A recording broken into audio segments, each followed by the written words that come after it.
what I lacked at that period of time looking back is I had no vision for what I wanted my life to look like, right? So I was kind of accepting what was going on at the time, and at that time, my mindset was these things keep happening to me, Mm. right?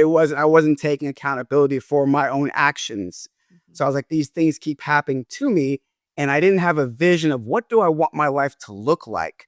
Where do I want it to be? And I think at that point in time, that was the biggest problem because since I didn't have that vision of where I wanted my life to go, I'm not going to say I didn't have hope for a better future, because I hope for better, but I didn't have any hope for really a specific point in time in the future. I didn't have hope for what I wanted my future to look like. And I always say that when you have hope for the future, then there's power in the present. And because I didn't have that hope, my present was so disrupted with all these substances.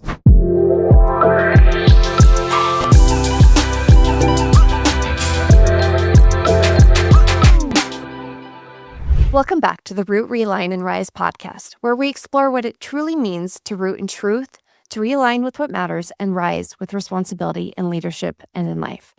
Today's conversation is about identity under pressure and the authorship we have to write what comes after it. Because what happens to us is real. Trauma is real. Addiction is real. But they're not our destiny.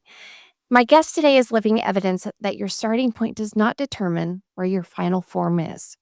That's what we're exploring today. EA is an award-winning sales professional and motivational speaker whose journey includes childhood trauma, anxiety, insomnia, and addiction.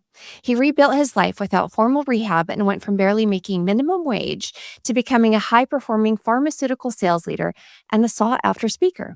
He teaches what he calls the vibe system, which is vision, intention, belief, and execution. And he uses it as a framework for building success from the inside out. EA, welcome to the show. Thank you so much for having me. I really appreciate it. I absolutely love hearing, and I've been so excited for your story because I feel you have such a perfect story of resilience in which it doesn't matter who you are, what your story is, what your label or your determination starts from, what you build from that, it's who you are. And I've been so excited to actually have this conversation. I'm excited to ask let's talk about sharing that childhood trauma that you went through and you were bullied before the transformation. Who were you in those early years? Tell me a little bit about that. Yeah, so in my early years, I was a kid. I played sports my whole life, played basketball. So I was just always very energetic and very outgoing, have that zeal and lust for life. So I've kind of always been that kind of person. Just always kind of been in leadership roles. Even as a kid, I was captain of the team, the person they always picked to speak about stuff and in front of the classroom. So I was always kind of had that outgoing kind of personality and kind of a magnetic personality that people realized, hey, if you want something done or want to talk to someone or we need someone to talk for us, let's ask EA because he's the one who's going to be able to do that for us. That's great. And when you look back at that identity, did you, at your lowest point, you were addicted, you were anxious, you're barely getting by. What was your belief system at that point? Who do you think you were at that point? Yeah, so just a little background. So I said when I was as a kid and I was sexually abused as a kid. And then what happened from there, I got bullied a lot. I got a lot of physical abuse as I got older into my teenage years and things of that nature. So what happened for me, at least in that time with the sexual abuse, the physical abuse, happens you feel like you don't matter. So even though I was outgoing and on the outside, I was this person that was doing a lot of things, but internally, I really felt like I didn't matter. Like no one really cared about me. Even though people were around me, but that's how I felt. And what happens is when you feel like you don't matter as a kid, adolescent, when I became an adult, I acted like I didn't matter. Yeah. So by acting like I didn't matter, that's why I was addicted to drugs. I got hooked on pain pills, taking pain pills all the time. I was drinking. A lot of those things were under the guise, I guess, of anxiety and anxiousness, right? So I felt like, man, I'm having trouble sleeping. I'm always anxious. And I didn't realize what the root cause was of those things. So I turned to substances to try to mask those things. And unfortunately, those substances kind of took over me. And so So I got addicted to the pain pills. I started drinking. And then what happened was I couldn't sleep, right? So I had this crazy insomnia. And again, it was interesting as a kid. I really had no problem sleeping, but as I became an adult, I just couldn't sleep. And again, reaching for these substances. How can I sleep? What can I take? Take more pain pills, all these things, not realizing I was broken on the inside, and not just on the outside. So it was tough for me. Spent a lot of years at that time, obviously it was in that dark cloud and taking, addicted to substances. I was making minimum wage. I was barely making any money. I had my cable turned off for non-payment. My phone was turned off. I had lights turned off. So I was literally in a dark space, Yeah. in a lot of that period of time. So it was very, very, very difficult, during that time. Can't really see, the way out, so to speak. Did you You know, feel at that point that that would be like, this is life? Like, there's nothing other, there's no hope to this? Because I think what I want to really have my listeners hear is I think that in a certain way, whether it be economy, life circumstances, we all have had those moments in our life at some point. They may look a little bit different, but I think there's a certain identity that we all are sitting here, shaking our heads, going, "Yeah, we're here, we're there." And I think that we use labels and we use crutches on certain things, and whether it be pain pills or even excuses to certain things, I think that's the thing. But did you feel that there was hope before you sought that? I mean, you had treatment. well, right. So the thing is for me. So what I lacked at that period of time, looking back, is I had no vision for what I wanted my life to look like. Right. So I was kind of accepting what was going on at the time. Mhm. And at that time, my mindset was these things keep happening to me. Mm. Right. I wasn't taking accountability for my own actions. Mhm. So I was like, these things keep happening to me. And I didn't have a vision of what do I want my life to look like? Where do I want it to be? And I think at that point in time, that was the biggest problem, Mhm. because since I didn't have that vision of where I wanted my life to go, I'm not, because I didn't have hope for a better future, because I hope for better, Yeah. but I didn't have any hope for really a specific point in time in the future. I didn't have hope for what I wanted my future to look like. And I always say that when you have hope for the future, then there's power in the present. Mm. And because I didn't have that hope, my present was so disrupted with all these substances. Yeah. That hope. Yeah, was there somebody or what led you to finally gaining the help with rehab and the radical responsibility that you finally took? Yeah, so for me, it was like I said, I was taking these pain pills and I was in dark space, as I mentioned. And for me, I don't know what happened, but there was one night I said, you know what? I'm just gonna write down everything I'm taking. Really, because more of curiosity. I knew I was deep in the addiction, but I didn't really know how deep it was. So I was like, Mhm. I'm just gonna write it down.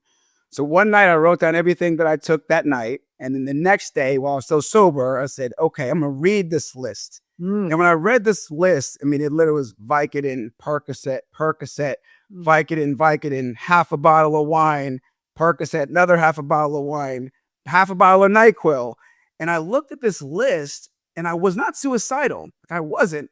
I looked at this list and I thought, man, if my mom read this list, if someone I was close to read this list, they would think I was trying to kill myself. Yeah. And it's really that moment that I said, I have to change, Mm. because where I'm going, this road Mhm. leads to even worse consequences. Yeah. And even if I wasn't suicidal, you can have accidental overdose, things could happen. So that was really the impetus of me saying, okay, things have to change. Yeah. Right. So once I was able to make that change, then it was okay, how do we make a change? Like, where do we even go for that? And for me, actually getting off of the drugs, actually, I didn't go to rehab. I was really intent on now I can have terminology for it, but it was Mm. micro wins, just every second. Because when you're addicted, it's that moment when you have that jonesing, when your hands start tingling, when your mouth starts watering, you need that next fix. And it's like all you could think about is that next fix. And I thought, you know what? If I can just go one more minute without taking some, just another minute, and let's just see what happens. Mhm. Right. And then those minutes turned into 5 minutes and 7 minutes. And then it went to like 12 minutes and 14 minutes. And I couldn't take it anymore. Had to have it. But I said, you know what? I just made 14 minutes more than I thought I could even do. Yeah. Right. Those little wins at that point in my life, I didn't have any wins. I didn't have anything that I could hang my hat on. I didn't feel like a good person, right? I felt like a failure inside. So getting some small wins, now you do that every day in 14 minutes, turn in 30 minutes to 35 and so forth and so on. And then once I realized, man, I can do this thing, right? And so it's everyday focus and every day. So when people say you live day to day or week to week or month to month, when I was in that time, it was literally minute to minute, just getting to the next thing. So as I started stacking those conditions, stacking up those wins, then I started thinking, okay, you know, how am I doing this? How can I help other people that may be in this situation? Right. Because I knew, like, I was by myself, at that time I wasn't married. I was single. I was living by myself. It was just in this just total isolation, which also was not good. Right. So I said, so one of the first things I realized is I started reading and studying human behavior and self-development. That was my first intro into that whole world. And one of the things that I realized is that, human beings, we all vibrate at different frequencies. And when you have feelings of love and joy and passion, right, we vibrate at a higher vibration, a higher frequency. And when your feelings of anger and doubt and despair, you operate at a lower vibration and a lower frequency. And I realized successful people even vibrate at different frequency, have a different vibe. So I started thinking about that time. I hear like, coffee's a vibe and yoga's a vibe. And I was like, man, success is really a vibe. So for me, that success vibe, the vibe stands for V for vision, I for intention, B for belief, and E for execution. So if you have vision, intention, belief, and execution, now you can have a lifetime of success. Now you can start accomplishing those things that you want to do. So that's what really that success vibe system that I had at the time. I didn't know what to call it. I was just going through the motions. But now I realize that's what really helped to propel me to where I am today. Ooh, I'm vibing on this whole conversation. So you went through all of this. I'm assuming, because let's be real, people are going to be listening to this, and my hope is that even somebody who's maybe in rehab is using this as a tool. I want them to say, "Wow, EA did it. I can do it too." It's not easy. It's not probably even going to happen once the first time, right? I'm assuming they need to hear a little bit of that. What was one of the first for you of the vibe, the vision, intention, belief, execution? What was one of the first that first came to you that helped you through to get to the next? Yeah, it was definitely vision. Vision was definitely the first thing. You have to have a vision of where you want to go, what you want to do, whatever goal we're trying to accomplish, right? Everyone has navigation now on their cars. You wouldn't just drive around in circles without putting some sort of destination in the navigation, right? It's put something in there. So you have to have that vision of where you want to go. I like to believe it's better if you had even exposure to what it is you're trying to accomplish. I think that's another layer of the vision. But having that vision is what you have to have. Then the I is for intention. That's kind of the what are you going to do to get there? What are the action steps you're going to take? And I tell people, even nowadays with ChatGPT, all the AI, you can kind of get the steps of whatever it is you're trying to accomplish. Was that list maybe you started with? Something that list that I started with, okay, what are we going to do first? Where are we going to start? Right? That's kind of your intention. But to kind of answer your question, it was that B for belief. That's kind of the first roadblock I ran into, because I was like, okay, I have this vision of what I want now. I see it. Okay, we want to do these things. I got a list of what I'm going to do. But what I started realizing is I started to try to achieve these goals and attack this list. I didn't believe what I was trying to become, if that makes sense. So what I tell people nowadays is your willpower will always succumb to who you believe you are. So for instance, if you're trying to lose weight and you think I'm an overweight person, I'm a heavy person. If you keep believing you're a heavy person, I just can't, then that's no matter what you do, that's your value system that you believe in, right? So your belief system is the hardest thing. And it's super hard when you haven't done the thing you're trying to get to, right? So for me, as you said, the belief, I started trying, but I was like, yeah, I know we want to do this, but dude, we've been addicted to pills. We know we're gonna get these pills. We know we want. Like, I get it. We stopping and it's working, but at this point, what do you want to do? So that was really the hardest thing for me to change was my belief system and believing that I am a successful person, that I am someone that can help people, that I am worthy, right? I am worthy of a great life, of what I want to have. Because when you have self doubt and for years and years, because I'm a speaker now, but I should have been speaking a decade ago, but I had imposter syndrome, right? Who's going to listen to me, right? Yeah. Who cares about me? So going through imposter syndrome, all those things, that all ties into belief in who you believe you are and who you believe you can become. So that for me was the hardest part to really to start achieving things. And I think that's very difficult because for so many of us, trauma for you, but many of us, we tend to do this thing where we attach these labels on ourselves from very forward on, and it's I am this, and I'm nothing else because that's all we think we know. So my question, I think, is when you're operating from trauma or something like that, how do you know you're operating from trauma versus that identity, that belief system that you were just speaking of? How do you shift to that? Yeah, so I believe, I believe in God, and I believe that He puts everyone has special, unique talents and gifts. We're all born with those things. We all have them. What happens along the way is someone tell us that we're bad, we can't do it, we should do this, we shouldn't do that.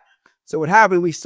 We're not living in our purpose. We're not living in what we were intended to do.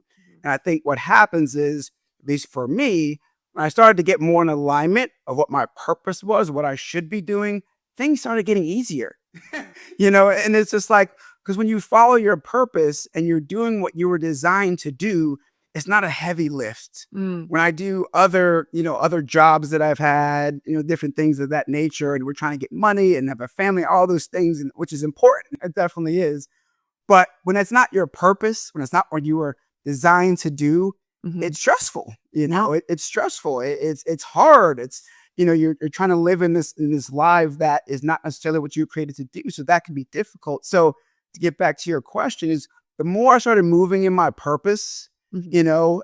and moving in that direction, doors started opening up, things started becoming easier, and I started realizing, oh, okay, all this heaviness that I was dealing with in stress and anxiety was really difficult because it wasn't necessarily really what I was designed here to do. Mm. And here's the crazy thing is I think we all have that. We know when we're on the right track and wrong track, right? We all know it intrinsically, but we still do different things. Yeah.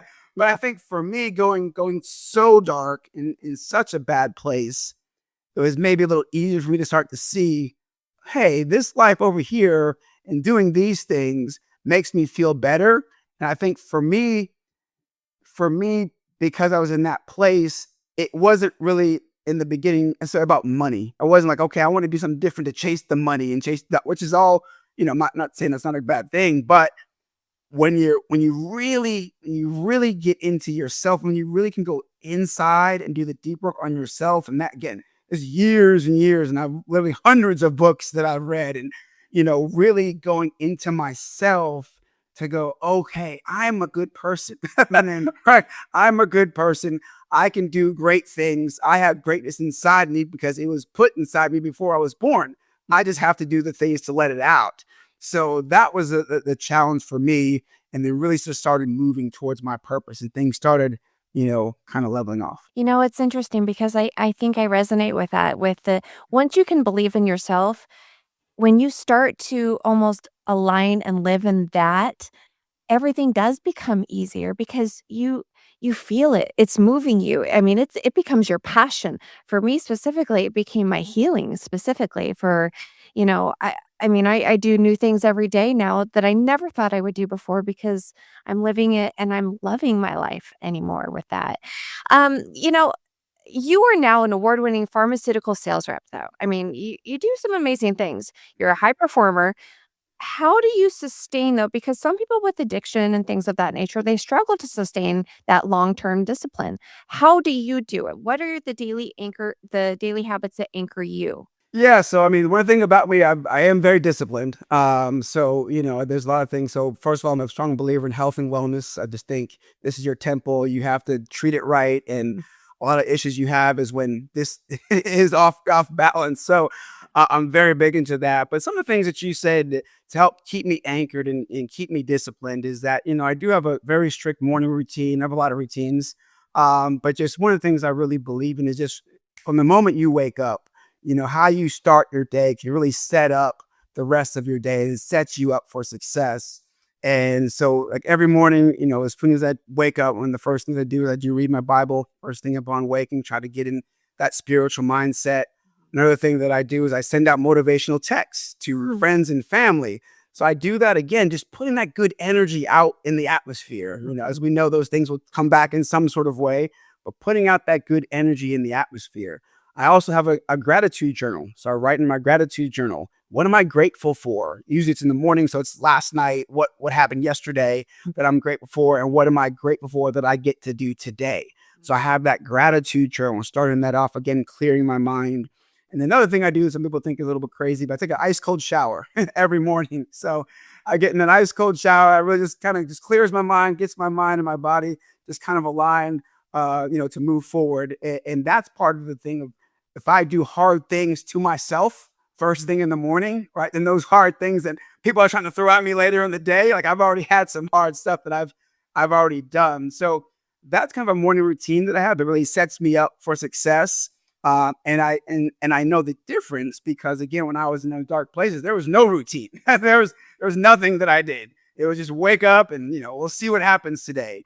So I think just doing those couple things, and those things aren't maybe a huge things, but they provide discipline and structure to my life. So therefore, if or when things can go out of whack with stressors and life that happens, I know that I have a foundation and I know I have a centering point to get back to if things get out of whack. And I think also because of my past, I know I can feel it if the anxiety gets too much, right? Because anxiety was really the thing that drove me to all this stuff because I had, severe anxiety, which led to a lot of other issues. So I really have a strong sense of when I'm feeling anxious and I can say, okay, I'm feeling anxious now. What do we need to do? And there's different things that I do, different meditations, walking in nature, a bunch of different things. But now I have a real handle of when I feel anxious. And then I have some things that I can do to help myself to wind down. Yeah, like, can we talk a little bit about that? Because I actually was gonna ask you about, you mentioned high vibration in that Yep. practical behavioral term. What does that look like? Because I think it's gonna be different for everybody. I love that you said that you do those cold plunge showers. I think it freezes out a little bit of that mindset to say, "No, I'm going to stay in that shift of a mindset." But what are some other high vibration things that you do? Yeah, so some other high vibration things again to keep my mind working in that high vibration is, I do take a lot of walks. I take a lot of walks in nature. Unfortunately, where I live, I do have some places where I can walk. Live in Florida, so it's usually pretty warm out down here. And so taking those walks in nature really helped me just to again center my mind, know where I'm at, bring my anxiety down. Another thing that I've done a lot of is called grounding. So it's kind of similar, but this is just putting my feet in the grass, right? Bare feet in the grass. So it's grounding. Again, people might think it's kind of strange, but I feel the earth does have energy. And I think when you can feel that energy and tap into that energy again, you can feel when you're in the right energy. You can feel when you're in the wrong energy.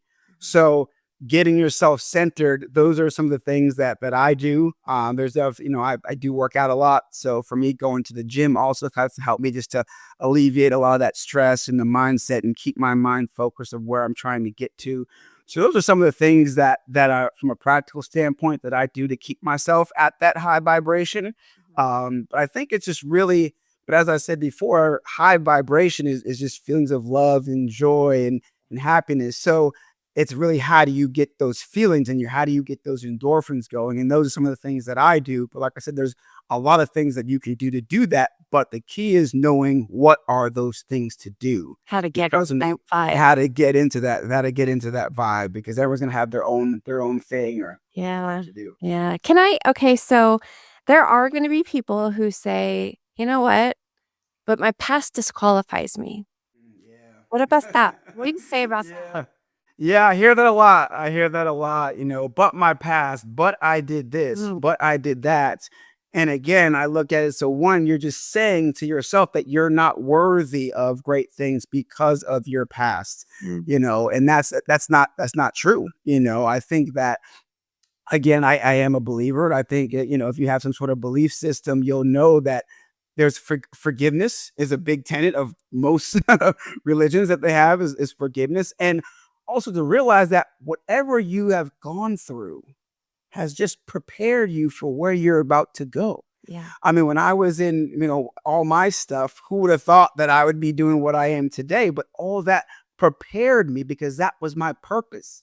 I was able to, given these things, these traumas, because, I knew that, okay, here's what I need him to do with those things. And because I have the ability to communicate, is like, okay, you need to communicate these things and how you went through them. So I gave those things to you. So if you think that your past disqualifies you, if you look at most of the high performers, whatever field they're in, it's usually something that they failed in, didn't do well, and then they push through that to get to where they are. So now when they talk to people, they can explain, guess what? I was where you are, Mhm. and this is what I did to move forward. So people thinking either your past disqualifies you or you're too old or I don't have any much time. Like that's always when people have no time.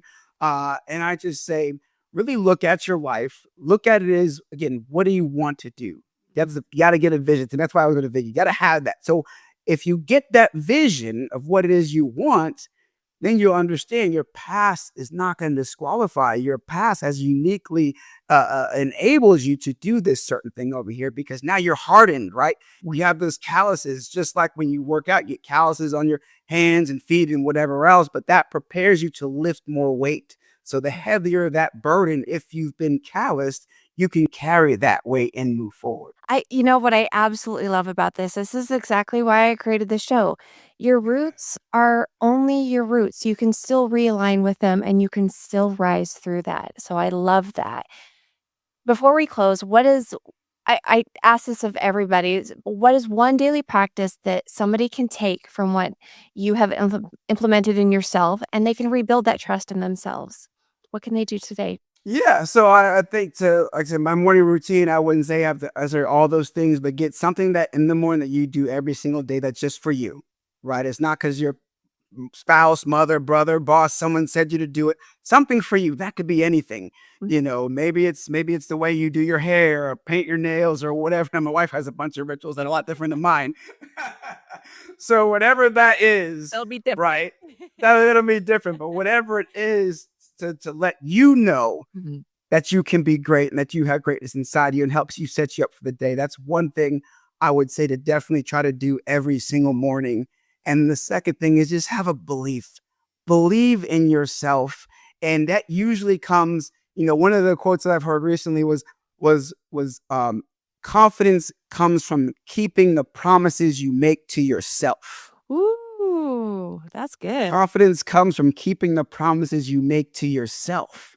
So whatever it is you want to achieve, you write some things down, check them off. Once you do it, hey, I was going to take out the trash this morning. I was going to, take my car to the shop. And you do, and you start checking those things off.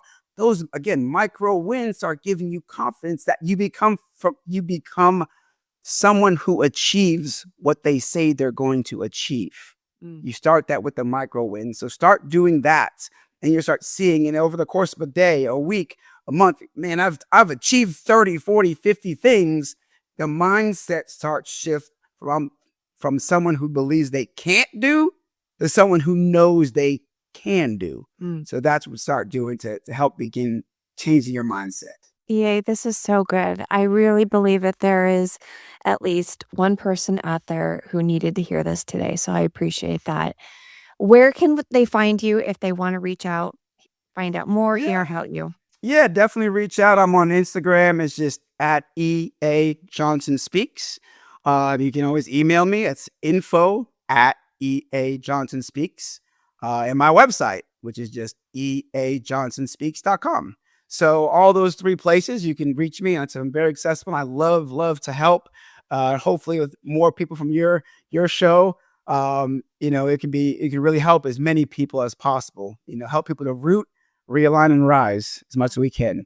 I ustedaría, and I'll have your information also in the description of the podcast show itself. So, absolutely. Before we wrap, I like to remind everybody you don't have to be whole to lead. Leadership does not begin once everything is resolved. It begins when you root yourself in that truth, when you realign with what matters, and you choose to rise with that responsibility right where you are. Thanks, everybody, and have a great day.